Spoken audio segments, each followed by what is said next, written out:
Welcome everyone to Agile Hartford for our March monthly meeting.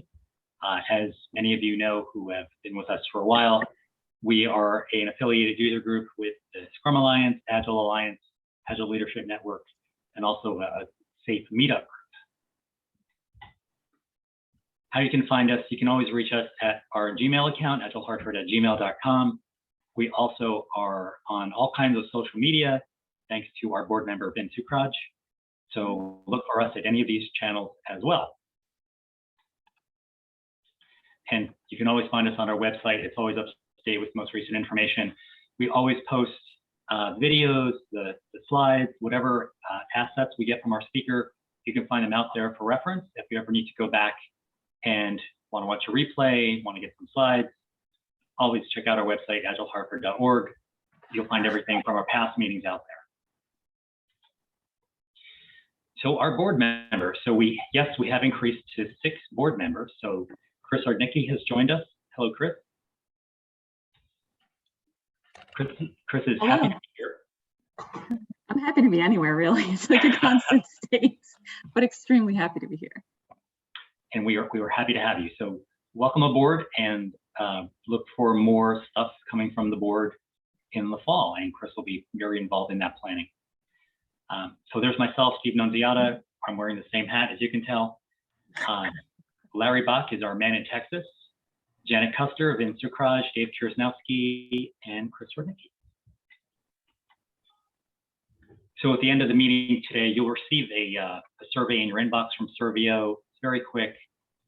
Let us know how we're doing. If you see any opportunities we can do to help you on your Agile journey, just let us know.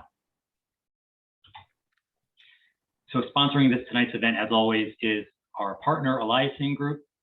And I guess, Rich, should I turn it over to you for a brief talk about Eliasing? Yeah, absolutely. And lots of familiar faces. So good to see everybody. A couple new faces. Welcome, Chris, as well, to the Agile Hartford family. So excited to be here. For those who do not know, we are a strategic consulting and talent solutions partner with expertise helping our clients along their agile journey. So we help with training, coaching, advisory services, team, and as well as team level resources and teammates. So I'm responsible for our Connecticut operations. We've got Diane Hiller on the line as well, who's very tied to the Agile community here. So if you are working with an organization who could use some help, we're here for you. If you are an Agilist looking for your next opportunity, we want to talk to you. And as always, we are just really proud and grateful to be partnered with such an awesome community here. So special thanks to Steve, Dave, Ben, Janet, Larry, and now Chris. So thanks, guys. Thanks, Rich. Yep. So upcoming events. So April 6th. So this is a quick turnaround. We had some scheduling to kind of work around, but Sally Alada will be here. Sally is the founder of Agility Health, and she's giving a talk on how being bold and leading with love helped me make a global impact. She'll talk about how she leveraged her skills as an Agilist outside of the realm of software development and onto a global scale. So excited about this one. This promises to be a really great presentation. Information for this meeting went out about 2 days ago, so I hope you all have a chance to register and join us on April 6th. May 11th, we are still working through logistics on the possibility of an in-person event. So we should know more soon. But as you know, we like to get together in person a couple times a year as circumstances permit. So we are working diligently to try to do something in May before we break for the summer and pick up back in the fall. So more information to come on that. You'll know as soon as we know. We'll send out a save the date, and hopefully we will all see you again in person. So this evening's presenter, Cheryl Crupi. Cheryl was the former leader of the Metlife Global Agile Center of Excellence, and where she shares lessons from the Metlife SAFe journey. So currently Cheryl is the founder and principal of Crupi Company LLC, and as you'll see from Cheryl's discussion, you'll see successful scaling with SAFe isn't about size, it's about breadth. So with that said, I am going to stop sharing, and Cheryl, I will turn it over to you. All right, and this sharing, this is the hardest part of the entire night. It's getting the share right. There All we go. right, great. We good? We're good. All We right, are good. awesome. This is my fancy "this is me" slide. And I hope you will connect with me on LinkedIn, and we can, whatever we talk about today, we can continue talking about. I said, my name is Cheryl Crupi. For more than a decade, I've served as a change leader in Fortune 500 companies, including 6 years as the Metlife Global Agile Change Champion. Last year, I launched Crupi Co. with a purpose of helping executives and senior leaders in some of the world's biggest companies establish an environment for enterprise agility to thrive. And I am here today to talk to you about supersizing. And I thank you for having me. I'm really delighted to be here. The second hardest thing after sharing is advancing the slides. We've solved the second hardest thing. All right. So supersizing your Agile journey. The past few years have catalyzed tremendous change. During the pandemic, oh, and I should say, I've written this sort of like just to go end to end, but I welcome questions. I'm not a great multi-threader, and so if there's stuff in the chat or if you want to stop me, please do. Otherwise, I'm going to roll and we can talk about it at the end. So as I was saying, the years of the pandemic really have catalyzed a lot of change. Companies saw themselves move fast, maybe faster than ever, and particularly the biggest in some of the incumbent companies. It was a really profound look at how different things can be. Out of necessity, we became agile. Based on what I'm seeing, the pandemic largely settled the question of, does Agile work? There's no question Agile works. Instead, what I see with my clients is that we are asking ourselves, can we change ourselves enough to make Agile work for us? Even with that intent, enterprise agility is not smooth sailing from here. In this talk, I'm going to share with you ahas from my own years as an Agile change leader, and I'm going to illustrate with stories from the Metlife Supersizing Agile journey. So I'm going to start with a little bit about me. I love to surf. I can tell you this wave is my happy place. I can tell you the impact zone of a wave can be the scariest place on earth. It is where the lip of the wave hits the flat water. At this point, the wave is at its most powerful. It can break your board. It can drag you fiercely to the bottom. This past summer, I earned myself some stitches in the impact zone when my surfboard hit me in the head. This is the spot where risk and reward are greatest. You have to be committed and determined to catch that wave. Supersizing Agile is just like this. We can ignite business agility. We can also be dragged down by resistance, fatigue, and complexity. And I'm guessing that some of you know what that feels like. Often it seems that the hardest part is other people. What I have found is, in fact, the hardest part is inside each of us. I want to start by defining this slide. Oh, this is meant to be blank. Let's start by defining supersizing. When I say supersizing, I'm not talking about scaling Agile to many people, although it is that too. Rather, supersizing, in my mind, relates to the number of perspectives. Extending Agile across your whole company involves expanding across functions, geography, and product lines. The challenge, I'm convinced, isn't the bigness, it's the broadness.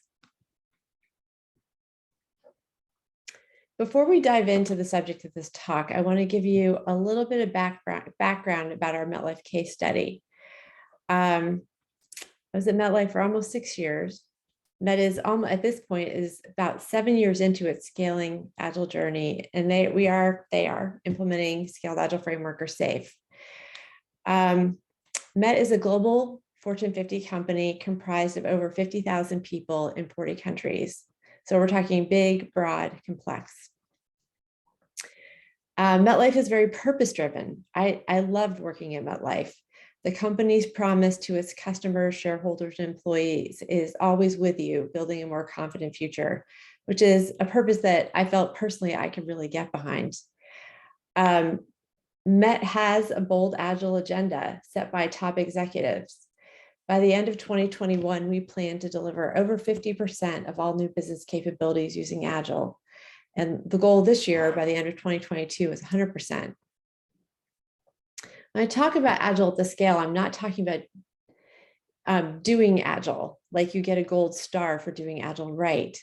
I'm talking about being Agile. My friend and colleague, Eric Willicke, some of you may know him, calls this inspired agility, which I love. Not mechanical agility, but inspired agility. This type of agility requires change at all levels. It requires change of executives, people leaders, and contributors, all changing the norms and the culture. I found Met to be a perfect learning lab for supersizing, as does both big and broad. And I hope by sharing some of the stories with you that I have today, I will inspire you to take on supersizing yourself and equip you for that journey. One thing about this slide I want to point out is take a look at the stages of the Agile journey on this slide: exploring, exercising, and scaling. In my experience, having worked in, at this point, about 5 enterprises, these are universal. And during this talk, I want you to think about the work that you're doing and where you are on this journey and how the ideas that we discuss apply to you.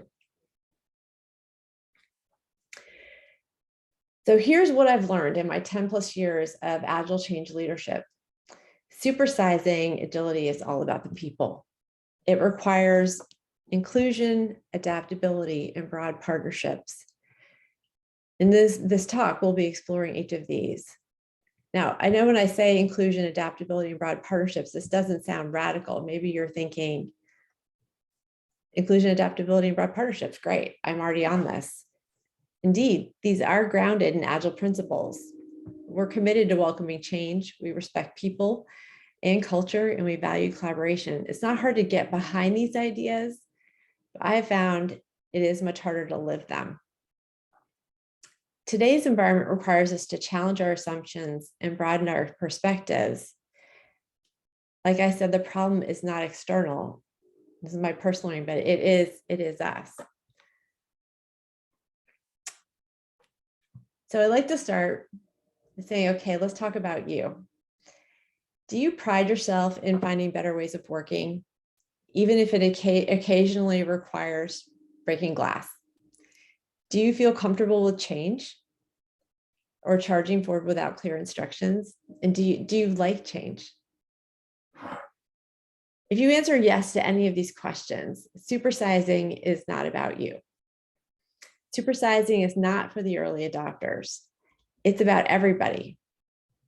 To supersize, Agile must be made safe, and I mean psychologically safe for everyone. Being on this journey required me to take a hard look at myself. I had to shift from being convicted about Agile, which I was, to being inclusive. I want to tell you a personal story on this front. As an Agile change leader and a consultant, it is my job to inspire people to embrace a new way of working and to embrace change. A couple of years ago, a close colleague and friend said to me, Cheryl, it is really hard for people who don't think well on their feet to work for you. That made me stop and think. It was really a pivotal moment. So I spent some time watching myself, and I honestly did not like what I saw. I really did create an environment that was comfortable for people who are just like me. I believe good Agile change leaders were fast thinking, bold, innovative, meaning they were okay making it up on the field, just like me. I came to understand this is wrong. Good change leaders have a wide range of skills and characteristics, including the inverse of mine. And I really had to consider how my bias plus my influence could impact the success of agility.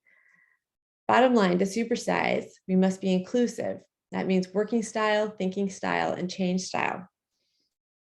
This is such an important lesson to me that I have a sticky note that says, right by where I leave my watch every night, make space for people who don't think on their feet.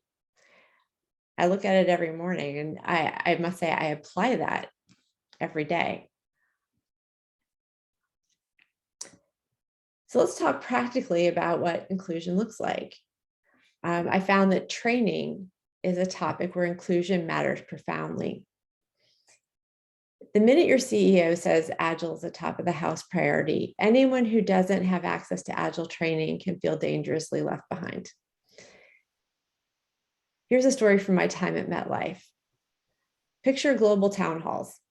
I used to listen carefully to see if Agile was mentioned in our CEO Let's Talk Live events. In a few short months, it went from if to counting how many times Agile was mentioned. This was fun for me. It was not so much fun for people who aren't Agilists. To supersize, be prepared to provision training for everyone, and I mean everyone. Let me share with you some details about how we did this at Metlife. The key here is to know your learners and provide them a path, the people, the classes, and the just-in-time right moment to learn. This graph shows Metlife Agile training demand for the second half of last year, June to December. The bars indicate the number of classes. This is a simple looking slide. It represents hours and hours and hours of number crunching.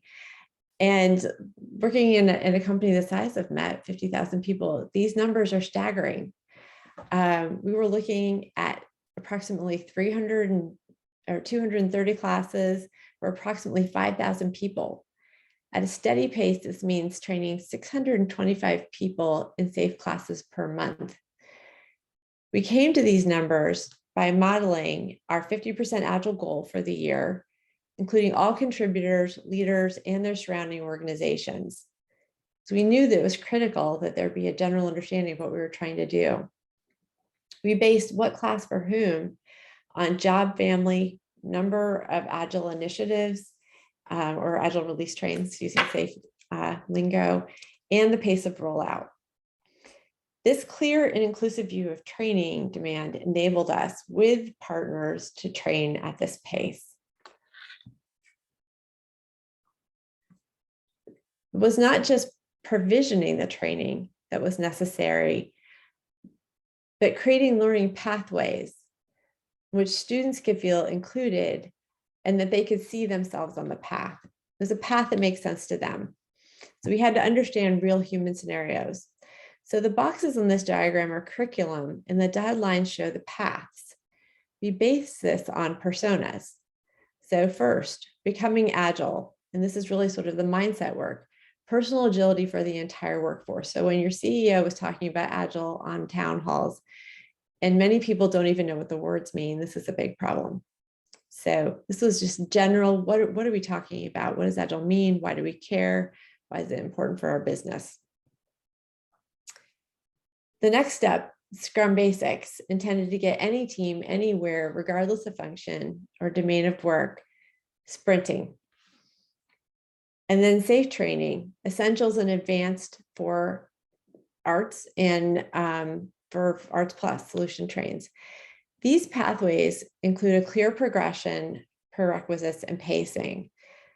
The beauty of it is that students can navigate from one of these paths to the others. So maybe you need Agile mindset fundamentals now. Next month, maybe you join an Agile release train and you need SAFe for teams.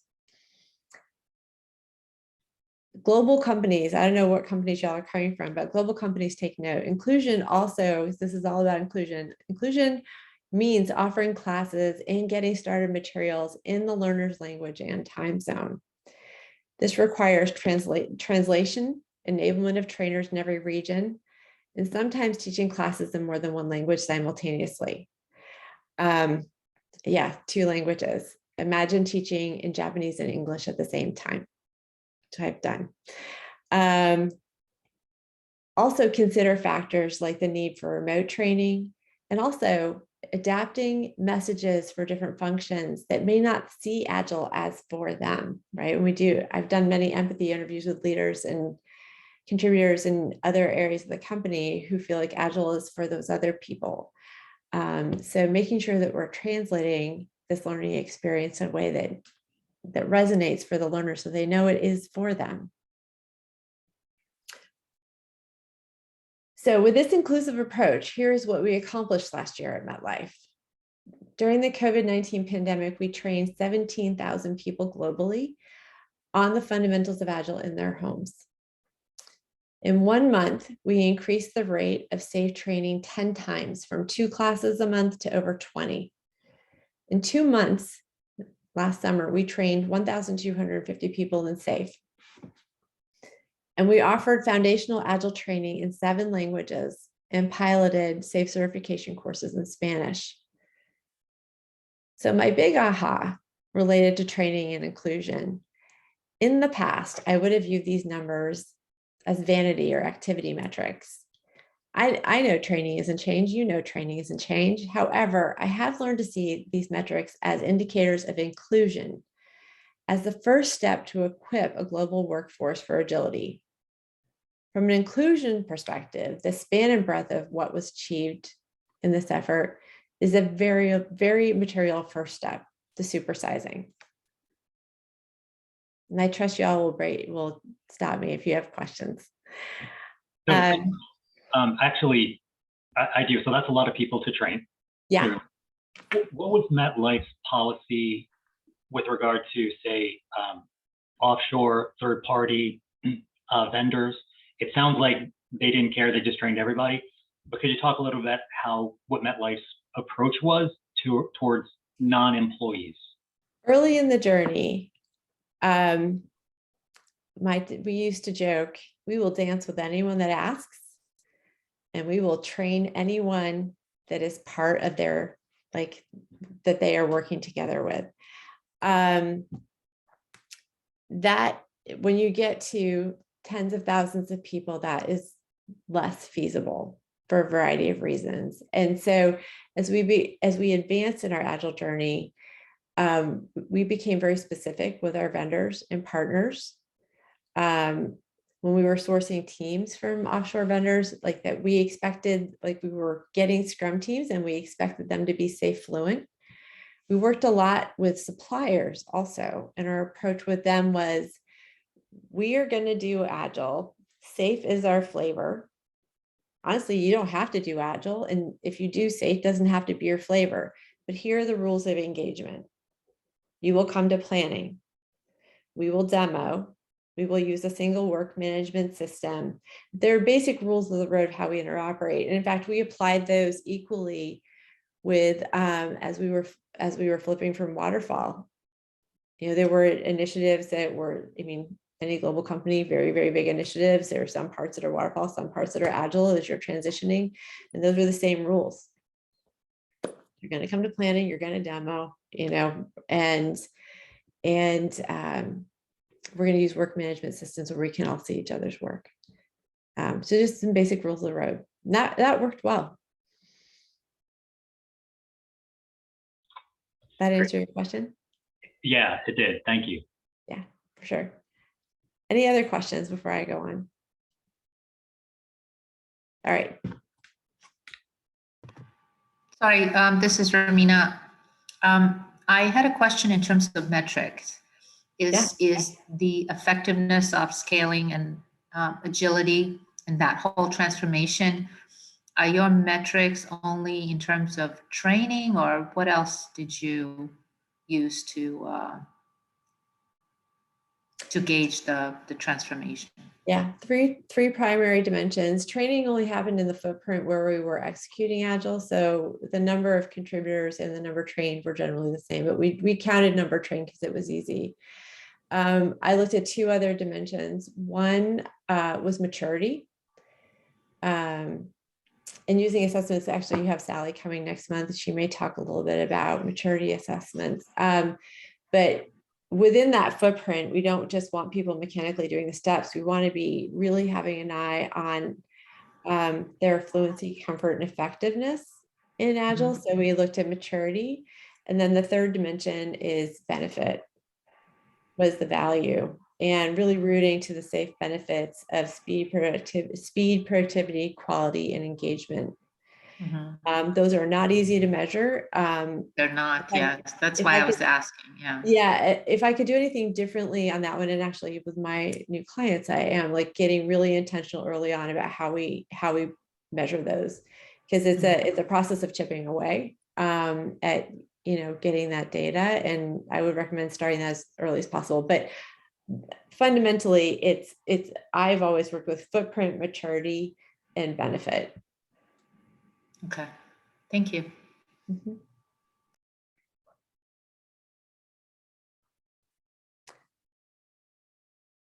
All right, shall I go on? All right, so we're on to talking about the 3 themes: inclusion, adaptability, and partnerships. We're going to talk about adaptability now. So inclusion creates the surface area for agility. Adaptability creates the conditions for agility to thrive. And I had a conversation with my current client today about this. It's changing our stance to change. This means embracing the outlook of always becoming, never done. You may be familiar with John Cotter's book, Our Iceberg is Melting. And in this book, he describes this type of change as being migratory instead of just moving to the next iceberg. He talks about changing our perspective on change. One-time change isn't enough. In today's business world, we must be change ready, really even change welcoming. As we supersize, the imperative of adaptability is a first order concern. Moving our workforce to an agile delivery model requires a tremendous amount of change, but also building this adaptability into our DNA. It is not a conversion algorithm. This is a conversation I had today. It's not like static to static. We are moving from functional, hierarchical, and static to value aligned, high performing, and adaptive. We don't do that and say, yay, check, we're done. And it's not easy. Those of you who are working on this know that's true. This requires unwinding the matrix that has taken decades to get in place, rolling up our sleeves and undoing decades of fragmentation, specialization, and cost optimization, which makes that's sort of a going in proposition in many companies. It's hard to undo. Each of these things is deeply rooted in industrial age thinking and informs the enterprise structure, process, and controls. In large companies, these elements, the structures, controls, and process, were built to be persistent, unfailing, and reliable, not adaptive. So this is what we're up against. As hard as it is, moving from static to adaptive is absolutely necessary. If you miss this switch, your organization will be out of sync with your business needs. Sadly, even before you're done with changes in directory. So if you're refactoring your people and you think you're going to go from one static structure to another static structure, the minute you get to that static structure, you're already late again to the next change. And one thing I'll say is we are not always in a position of authority to prioritize value alignment in a company. However, each of us can exercise the option to work broadly and cross-functionally every chance we get. And so we gotta think big, but also think about what are the things we can do right now that can be breaking down these silos.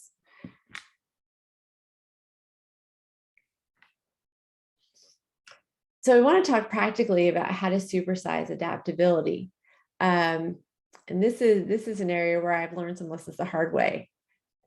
Without a doubt, the first step is to identify your value streams. I know this is hard. It's hard to do. It's hard to understand. It's hard to sell. This step is often skipped because it sounds like it takes a lot of time. And honestly, it does. I can say with conviction, skip value stream identification at your own peril. The frequent result, and this is really true, is compliant rather than inspired agile. And I can share my own little impact story from Metlife, where I got a couple of metaphorical stitches. You know, we had executive sponsorship, and there is no denying that that is exciting. We were asked to enable thousands and thousands of Metlife people to be agile. We had been pursuing this invitation for years. In our haste to catch that wave, we skipped over value stream identification. We didn't mean to. We were talking about arts. We were talking about products. All of a sudden, we were sucked into the swirl of training 625 people a month. I got a stark wake up call on this. One day I saw a post on an internal message board. Someone I didn't know saying, hey, I just got signed up for some weird SAFe training. What is that? Can someone tell me what's even going on? At the same time, my team, which is spun up trying to train all these people, is struggling to get students into classes. We have names, we're talking about arts, but people are resisting. And no one really was clear on why is this important. There was absolutely no flow in the process. And I knew that was a bad time. I mean, that was a bad sign. So we called a full stop. This did not make people comfortable because we had this commitment to train 625 people a month. Fortunately, there is a pattern for this. Y'all will be familiar with it. It's having an innovation and planning iteration. And by stopping, we figured out where we got off track. And we were able to calibrate back to this outcome that we wanted 50% of the workforce, 50% of our portfolio to living agile, but mechanical agility wasn't enough. That we wanted inspired agility, and that required us to go back and rethink from a value stream perspective. I just wanted to share this with you. I know it's a very general drawing, but we did really in earnest begin value stream identification. This diagram represents the results of a value stream workshop in a major market. The thing to take from this is that even when you spend the time doing value stream identification, it is still a big messy ball of yarn. You pull on one thread and it tightens knots elsewhere. Unraveling these knots requires a very hard look at the flow of value through a variety of dimensions, like business capabilities, delivery channels, and commercial projects or products. And I've seen this, I saw this at Met, I saw it before, I see it where I'm working now, keep coming up against the same problems. Shortages of key skill sets impede creating dedicated value-aligned teams. I see this again and again and again. The answers that I am experimenting with are pairing, rotations, and also work in progress reductions. All of these are key. It is hard to make them happen, but this is the way forward. The best advice I've had regarding value stream identification is let go and getting it right. Let go of getting it right. And as I mentioned before, it's not an A to B conversion. It's going from static to adaptive. So even when you have a hypothesis of what your value streams are, the companies who do this well revisit them frequently. And they're optimizing for learning, not a correct answer. So the bottom line here is getting this right requires adaptability.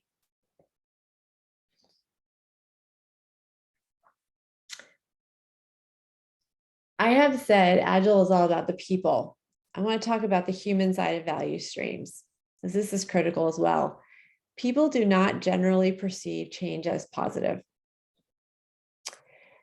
And I always go back to my first week at Met, well over 5 years ago. I was given a state of our organization type report from a big consulting firm that cited change fatigue as a major problem.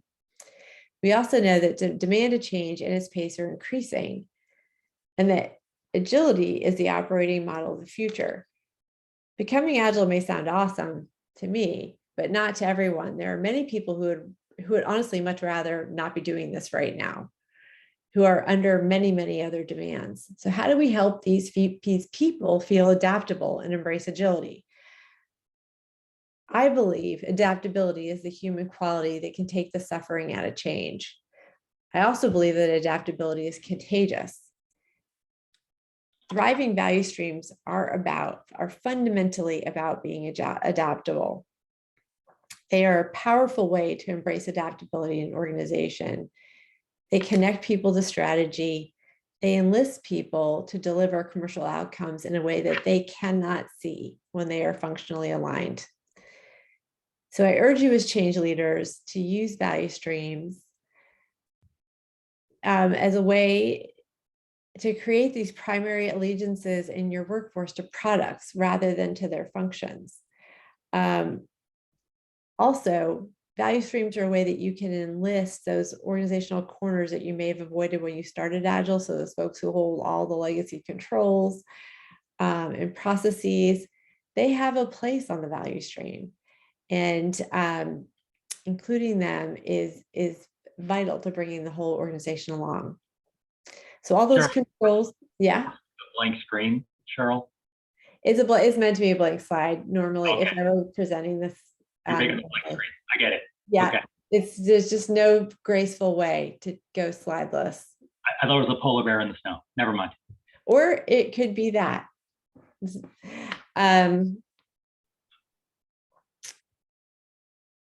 So all the people who own the controls and sort of the older ways of working, be sure to provide them a path forward. This is one of my supersizing lessons. Purposely budget time for them to learn new ways of working. One of the things that we did at Met, we estimated 25% of everyone's time for learning new ways of working. And this does require really serious work in progress limits for everybody to be able to make that time. So the big aha for that, yeah. Cheryl, if I may ask, how is the finance involved in this in terms of funding? Did you guys have just a, I guess, did they go agile as well in terms of Ultimately, budgeting? yeah. Because what happened in my organization was we were trying to scale it, but the projects would be stopped because of funding, right? Funding is, yeah. Funding had a different schedule and did not know what agile means, which is iterative and ongoing, right? So we were still kind of on project basis in terms of funding. So I just wonder how that went in Met. Funding is a key unlock. And getting the rudiments of lean portfolio management in place, I really think are vital. The other thing that I have seen, because a lot of my work is at the senior leader tier, is that the idea of moving iteratively is really beginning to appeal to top financial leaders. And the way that I talk about it is de-risking your portfolio. Most folks have been along for the ride for big bet funding that requires a lot of replanning and has very low predictability. It is very costly and risky and often does not yield the results that they would like. So when we begin to talk about iterative funding and working in moving from project to more of a flow-based way of working, I think really focusing on the sponsor experience. Sponsors need to have an on-ramp to this new way of working. Even sponsors that believe that Agile is the way to go and the better way to go, their core concern is that you get their work from A to B, because they're trying to deliver to the business. So sponsor onboarding, talking about it from a de-risking the portfolio perspective, and knowing that you really do have to inch your way. We met for the many years that I was there, it was doing big batch annual planning. Every single year it moved earlier. I think when I started, it started in May. By the time I left, it was starting in February. And there was just very serious work from top to bottom. And how do we make this more iterative? So that is vital. Gotcha. Thank you. Mm-hmm. Other questions?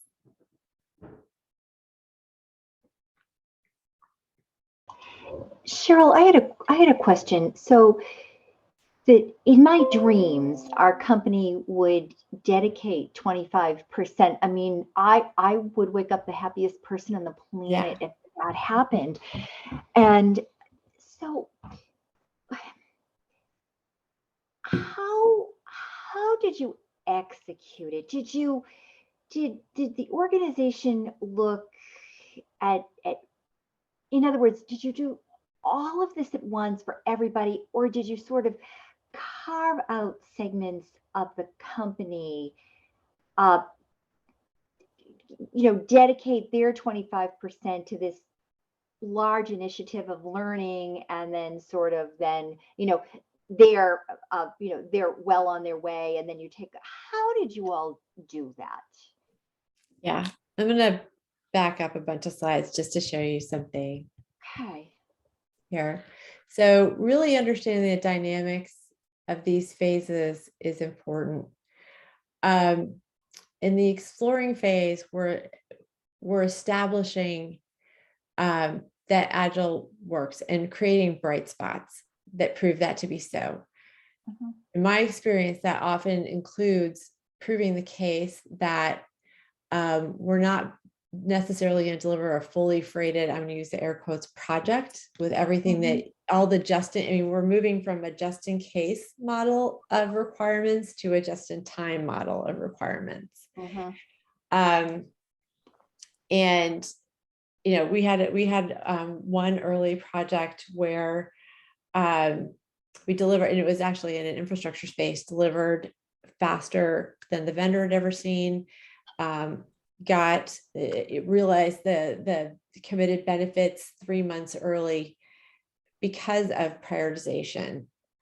And when you have examples of that, I think people begin to understand how you can create breathing space, because you're not carrying this giant batch and everything with to deliver. So those early bright spots are really vital. I highly recommend, if that is where you are, to look for one that is a product that has, however your company makes money, that has money that's realizable in that case study, because those stories are super sticky. When you're getting to exercising, that's when you're expanding Agile and using it, in my experience, very intentionally to see what breaks. Funding breaks, talent practices breaks, annual reviews break. Generally, deployment of technical capabilities breaks. You see all the things that break and you have to fix them in this phase. You learn a tremendous amount in those two phases. By the time you get to scaling, and what I'm describing is scaling, you have patterns that you need to lay out a plan. And then when I showed you that picture of all the data crunching that we did to figure out how many people and how many classes, we were squarely in the scaling phase. And at that point, we knew what happened when we tried to get people to work in a new way without investing in them knowing what to do. And I should say that it meant we hired very few external coaches. We hired sort of like ninja consultants who had done things like this before, but I could count the actual initiative coaches that we hired on one hand in years, for a wide variety of reasons. We grew our own, and we were able to quantify what it required to grow an internal expert Agilist. And we were very, very intentional. This learning plan, let me go back to the learning plan. This curriculum, I mean, this is not the standard SAFe curriculum, but we had trial and errored lots of classes, and we knew what people liked, and we knew what brought value. And also I knew, and I do know, that really taking more than 2 classes a year is too much. You get to the point where so much water is going into the ground that they just can't consume another thing. It just doesn't settle.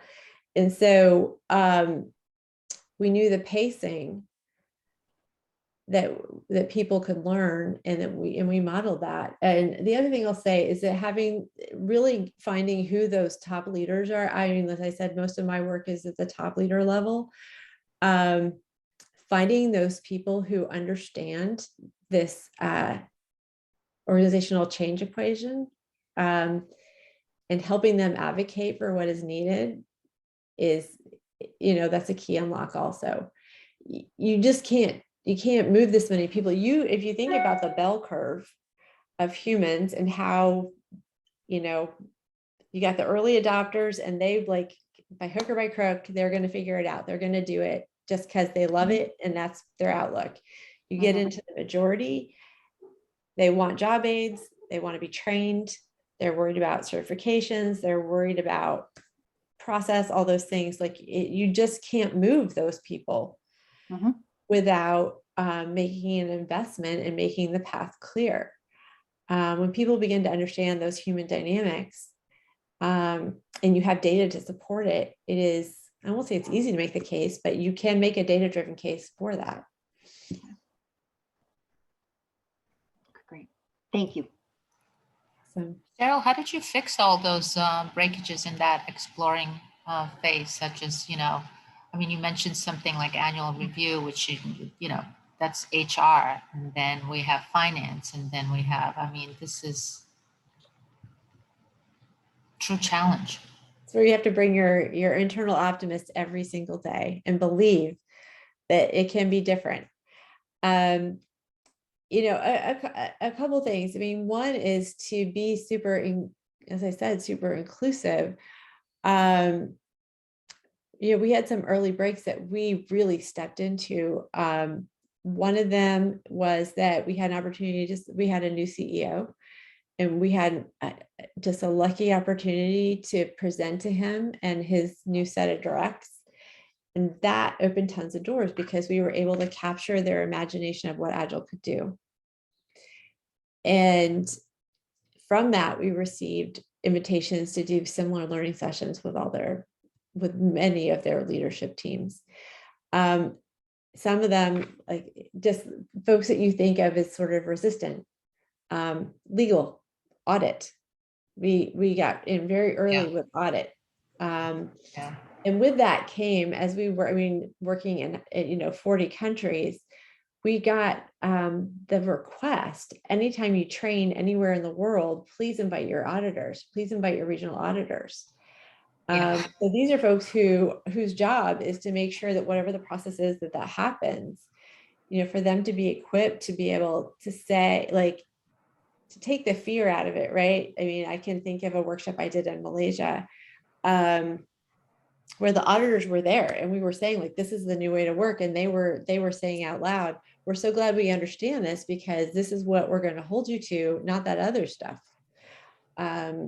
So looking for all those opportunities to chip away at sort of as I said before, like the elements of a company that are built to be persistent, unfailing, secure. We have to move all of that. The best way to do that is to inspire the people to believe this new way of working is best for the company and to enlist them in changing the processes they own. Thanks.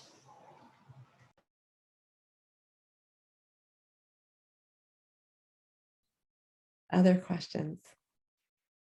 So this is Chris. I have a brief question, or at least a comment. So we've been focused a lot about adaptability, right? And so I think there is a distinction between adaptability and chaos, right? Whenever you're moving anyone along a change management spectrum, you want to be able to give them something to hold on to and kind of progress them sort of through the journey. So I've seen people embrace Agile thinking that it's just pure chaos and it's like constant pivoting and anything you want to do at any point in time. And this is Agile and this is what it means to be Agile. And I spend a lot of time as a coach kind of helping people find that ground of the things that they can hold on to when it comes to like structure and things that they can depend on, but the things where kind of adaptability matters. So my question to you is, can you give us an example of maybe like that sort of distinction, where the distinction between like, what does adaptability actually mean in your circumstance? Yeah, I mean, that's an interesting one, right? Because I feel like everywhere I've worked, there's this little moment in the process, in the change journey, where the people who don't like the process think this is my chance. I'm going to become Agile, and that means I get to skirt all these other things. And that's not the case. Agile is highly disciplined. And so can I think of an example? I mean, I think that the platform project that we talked about is a great example of that, because it was really a very time-bound thing. It had some very fixed external drivers, like real milestones. And I think that the folks who war roomed it up and said they were going to do Agile thought like, well, we're just going to do this the way we always do war rooms. And we focused on one concept, which is like really, really structured prioritization. And they came to love it. You know, I am always far less interested in getting Agile right than I am solving the problem at hand. So that was a situation where we did train everybody and they did get it, and there were some enthusiasts, but the thing that really got them and their sponsors was the fact that they were able to prioritize. There were people impacts of this particular initiative, and that they were able to move faster than they ever imagined, making the automation changes that were involved, so that they were ready when the human changes followed. So I would say the secret really is, in my book, like really going with empathy and understanding what is the big problem that you're facing, and what is the agile practice that helps you ninja that. And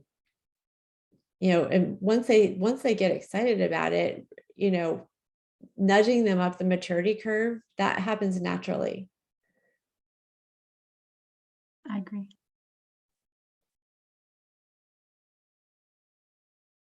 Your questions are way more interesting than the things that I have in my presentation. So if y'all want to just keep going with the questions, we can totally do that. I know, Janet, you wanted me to do this talk, but I think you guys have got the gist.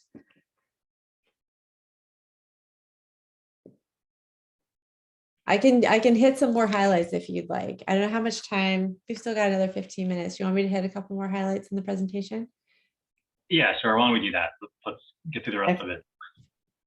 We might not get through all of it. It's kind of a formal talk, but it's a fun one. Did that.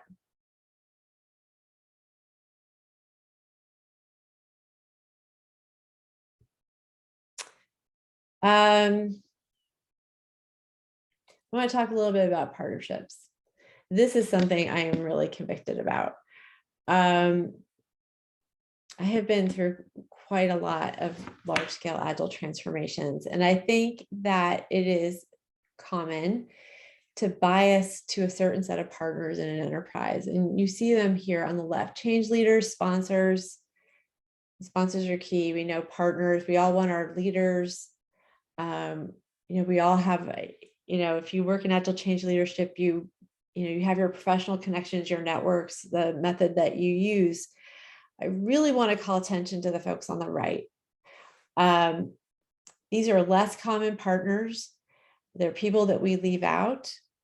And from a supersizing perspective, these people hold the keys to the kingdom. And I will tell you something funny. When I had this talk reviewed by Metlife Legal, sent it to the lawyer guy whose job it is to review such things and tell me what I said is okay. And he said, Cheryl, I love your talk. He said, but I'm a little sad because you didn't list legal in the unusual partners. And we really consider ourselves your partners.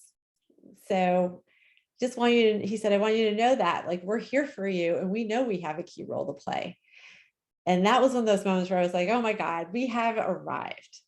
Because when you have, risk was another one, coming and saying, like, we understand how important agility is. I don't mean agile, the discipline, I mean agility, the quality, the characteristic is for our company, our business. That's when you've got it, right? You've got all these people with you in the boat. So look for these unexpected partners. Value streams are a way to bring them in. Also, another thing that was really exciting is that many of them wanted to start using Agile in their space. And so it looked like kind of carefully adapting what is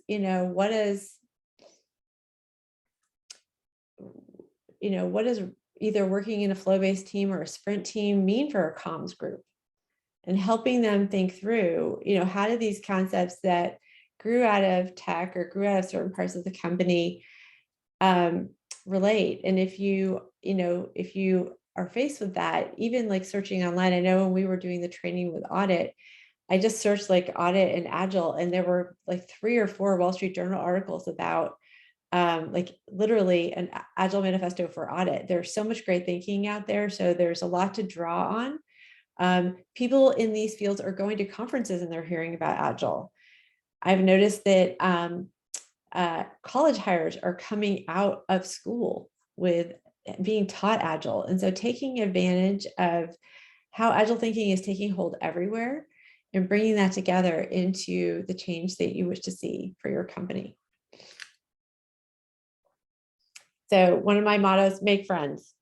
If any of you have ever crossed paths with Rebecca Davis, who is also a SAFe fellow and a tremendous Agile change leader, she talks about just relentlessly inviting in a very expansive circle of folks to come and see what they were doing. She's been the Agile change leader at CVS for many years. So make friends and include them in your journey. These slides are kind of interesting. So one of the things that we found is that lean was a wonderful stronghold of Agile thinking, or a forum for Agile thinking. So Metlife has, as I said, 50,000 employees. If you think of this circle is all those 50,000 people, Metlife has got a 10-year investment in lean. It's a program called Metlife Way, and they have trained extensively all over the world in lean. They have like not lean coffee, but like lean huddle leaders all over the world who are talking about lean practices. When you think about that 50,000 group of people, this green side, that's how many people were trained in Metlife Way. From an agility perspective, that is over 20,000 people who understand the foundation of Agile. A little sobering view, 5 years of training, this dark blue triangle, that's what we managed. And so one of the things that we found is that the Metlife Way folks who were trained in lean, were really curious about what they were doing, but they were concerned because they thought, is Agile supplanting lean? Or, am I going to have to abandon all the stuff I've spent 10 years getting good at? By partnering with these folks and working with them and literally saying, lean and Agile are two sides of the same coin. And there are circumstances where you use one, circumstances where you use another. And being able to together articulate that was very meaningful to many folks. Because basically what we said is, it is so awesome that you have spent 10 years learning lean and that you are so good at it. Something that you can consider layering on top of that in situations that look like ABC. Agile might be good for you in those ways. And that this basically gave us a footprint. I mean, it took us 5 years to get that tiny dark blue pie. If you think about that pie plus this, all the green, that's a tremendous change network to be distributing Agile thinking. So look for those advocates who have successfully led change leadership in the organization and who have an affinity for the same way of thinking.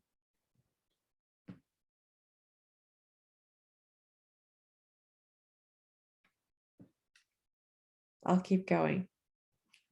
Y'all stop me if you have questions. So this sort of draws me to the close. I mean, we've talked about inclusion, adaptability, and broad partnerships.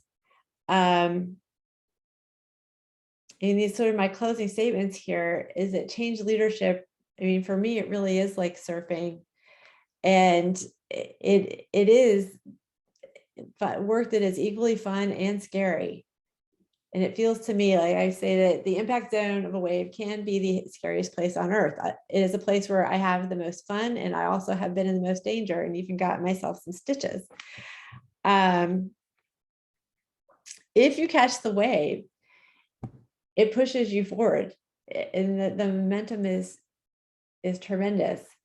So whether you're starting your Agile journey, scaling in today's digital environment, or charting the path of your own career, like what I want you to do is know that supersizing is possible, and to look at that path ahead with optimism, stepping into the challenges with courage.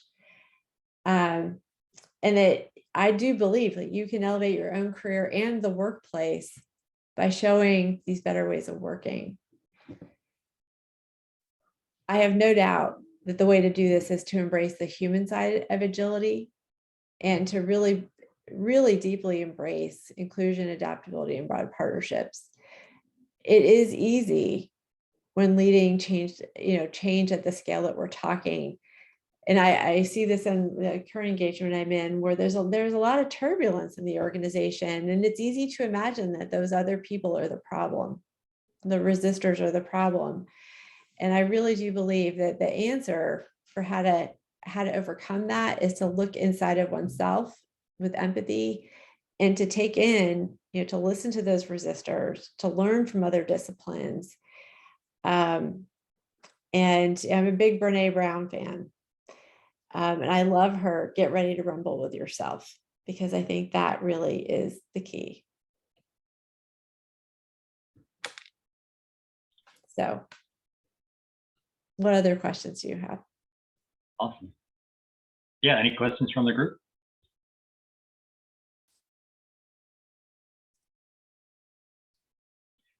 I did tell Cheryl you guys were enthusiastic, so don't let me down. I'm going to stop the share so that I can see you. All right. What are your scariest scaling problems? Tell me. Middle management. Yes. Is that the right answer? Janet. Yes. I did not know that was the right answer. I was just, that is my real life, daily bread and butter, biggest challenge. I guess I'd agree with that. You know what Yeah. And I've noticed, like, looking back on my own journey and the places where I've done change leadership, where I noticed that I have spent a lot more time sort of igniting and sort of, it almost starts as skunk works, and it's sort of like organic agile, like people who really want to do it and supporting them. And then, there was a period, I don't know if it was 5 years ago, where we were all like, oh, go after the leaders, go get the leaders. It isn't going to work without the leaders. Middle management, those are the folks who, I read somewhere that we all get our psychological safety at work from our line manager. Those line managers are the most influential people in the company when it comes to touching the biggest body of people. And what they want to know is, what's their role? I think there are two things. One of them is, what's their role in the new world? And I have noticed, and actually I'm working on this now, how we answer well, like, so no longer are you directing work. Your job is to help make people magnificent.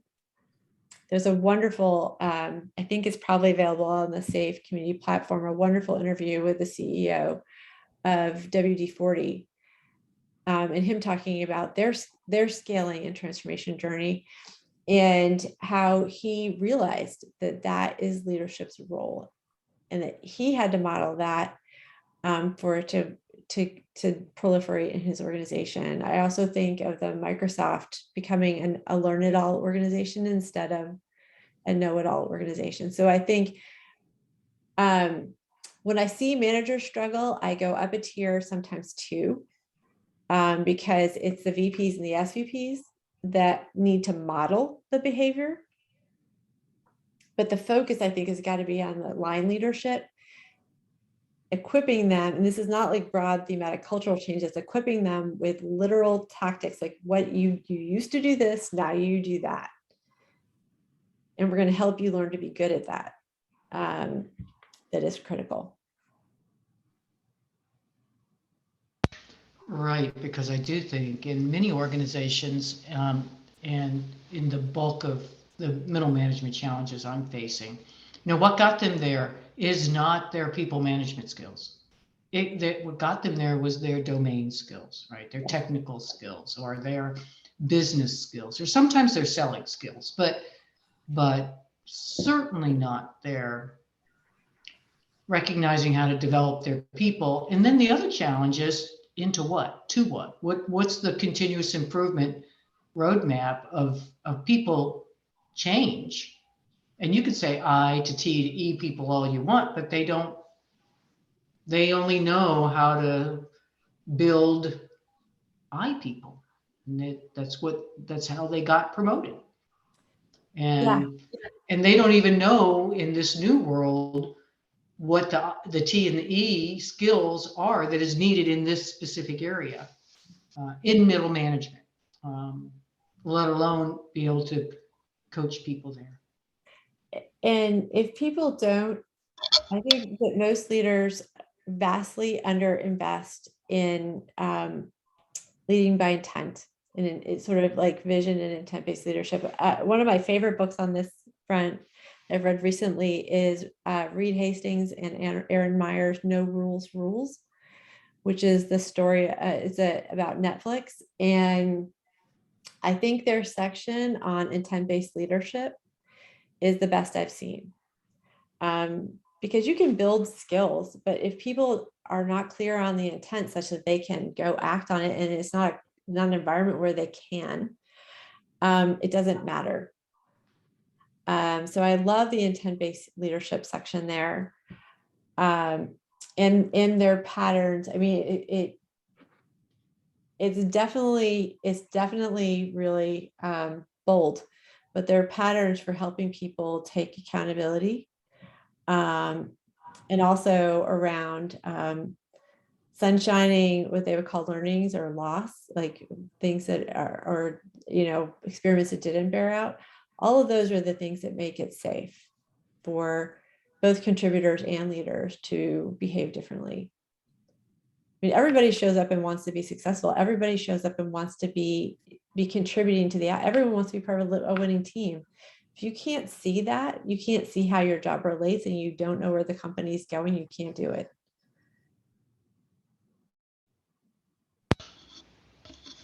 Absolutely. If we're still talking about pain points, I have one that is constantly adapting around the missing piece, right? So in my organization, my opinion is there's some critical things missing at the top, right? And you mentioned, if you skip value stream mapping, you're toast, right? Yeah. I think the place I'm at is there is some level of recognition that there's a piece missing, but there's an unwillingness to address the missing piece kind of at the top layer. So there's an expectation that Agile is made to working around the critical missing piece. So it's like a constant Waterfall. yeah, it's like a constant saying we're Agile, but it's like the Agilists know that there's a missing piece, right? Leadership has been informed there's a missing piece. Leadership is unwilling to address missing piece, so make it work anyway. Like that's kind of like the running theme of, and it's frustrating for me because you've got all these amazing Agilists who equally recognize that there's a missing piece, that we would be so much better off if we just got this done. And I think that's kind of, it hurts the morale of people, and it hurts ultimately the supersizing of the journey. So what is the missing piece? Is it like a mystery missing piece, or do people know what it is? There's an unwillingness at the highest level to do sort of an enterprise prioritization of value for the company, right? So across the place, no one could tell me like, what's the most important thing that your company does? And what's the top 4 things you're going to deliver this year across the enterprise? Inside the silos of the lines of business, they know they have their own prioritized lists, but we're also structured in a way that we have lines of business, but we also have strategic enablers like shared services that support all the lines of business. So in absence of knowing what the strategic vision is, the enabler functions, the enabler value streams have to like self-prioritize across all the other lines of business. It's just really complex. And if we just had this list, if we could just prioritize together, then so much of it would run more smoothly. Like conversations would go easier. People would have like a shared message versus, having all these little independent feudal systems like this. Yeah, I mean, this is definitely something no one wants to look at. In fact, I've been doing some empathy interviews where I'm working right now, and of the CEO plus ones and all their chiefs of staff, and a couple of them have said out loud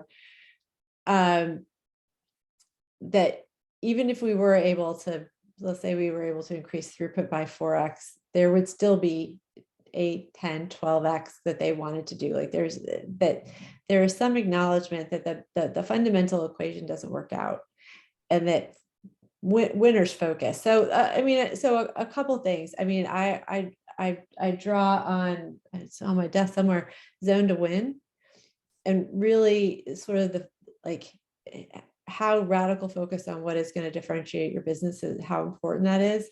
What I have done sneakily with leader groups is introduce prioritization tools into not necessarily prioritizing their work, but prioritizing how I facilitate them.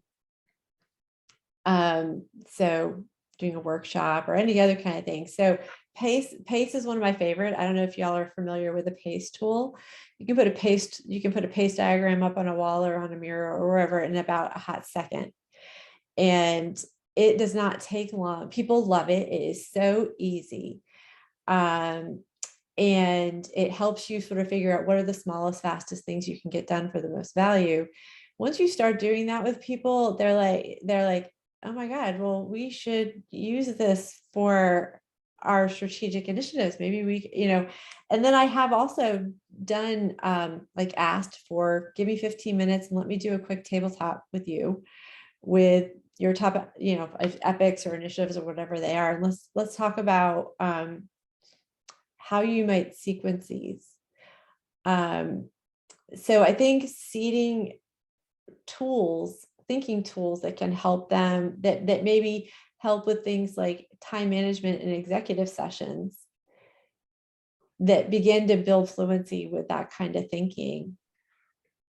And then data. I mean, another great thing is if you're familiar with like McKirsten's work,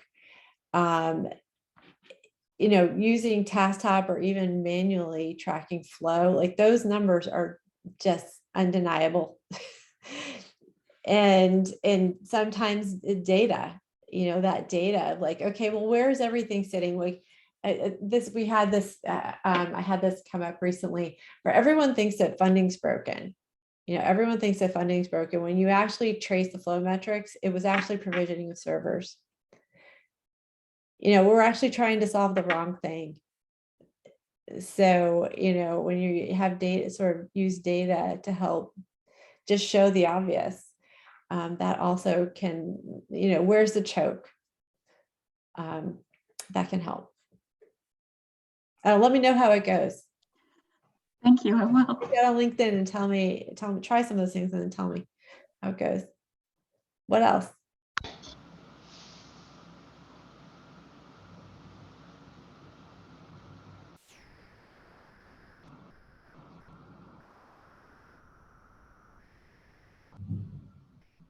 Sounds like we might have reached the end. So Well, I hope this was useful.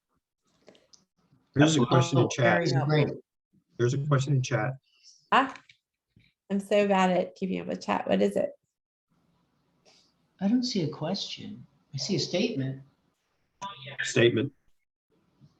My team is a shared service, and although we call ourselves Agile, we are definitely waterfall.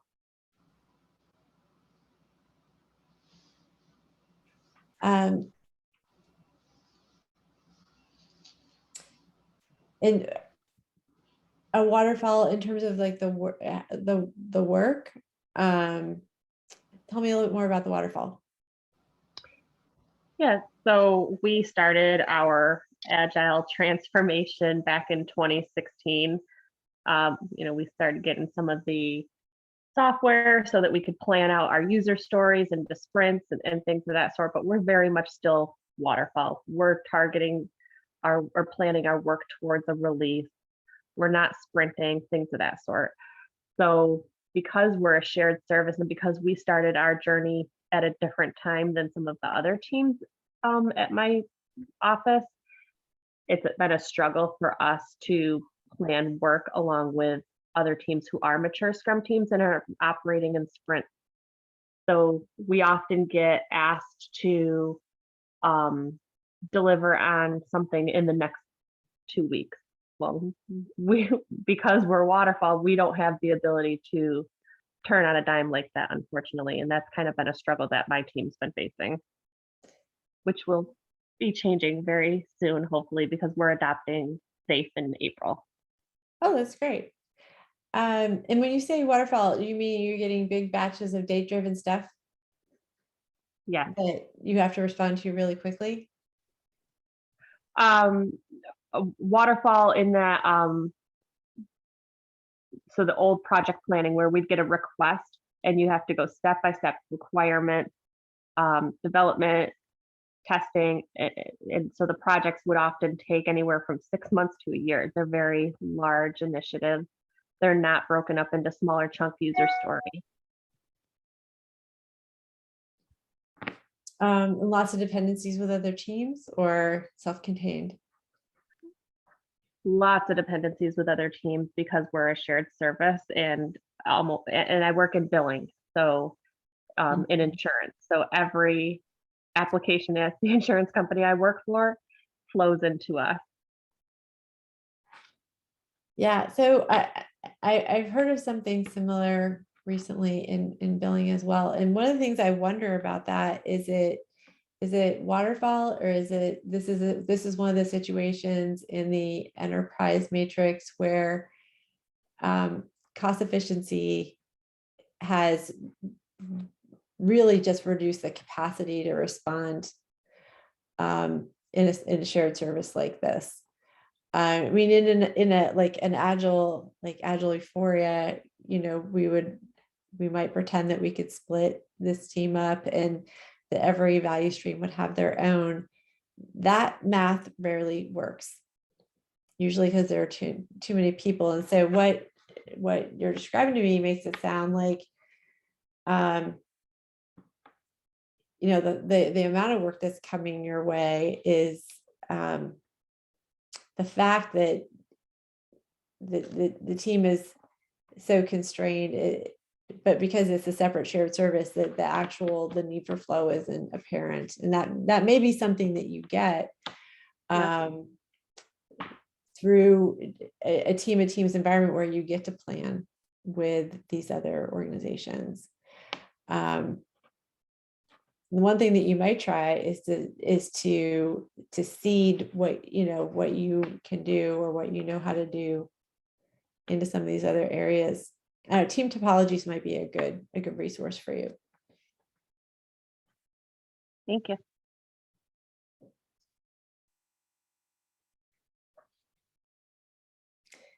Well, it's been a pleasure.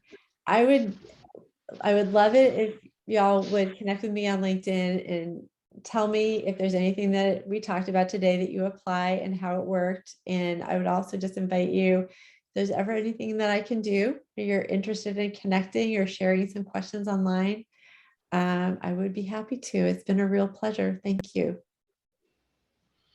Thank you, Cheryl. Very helpful.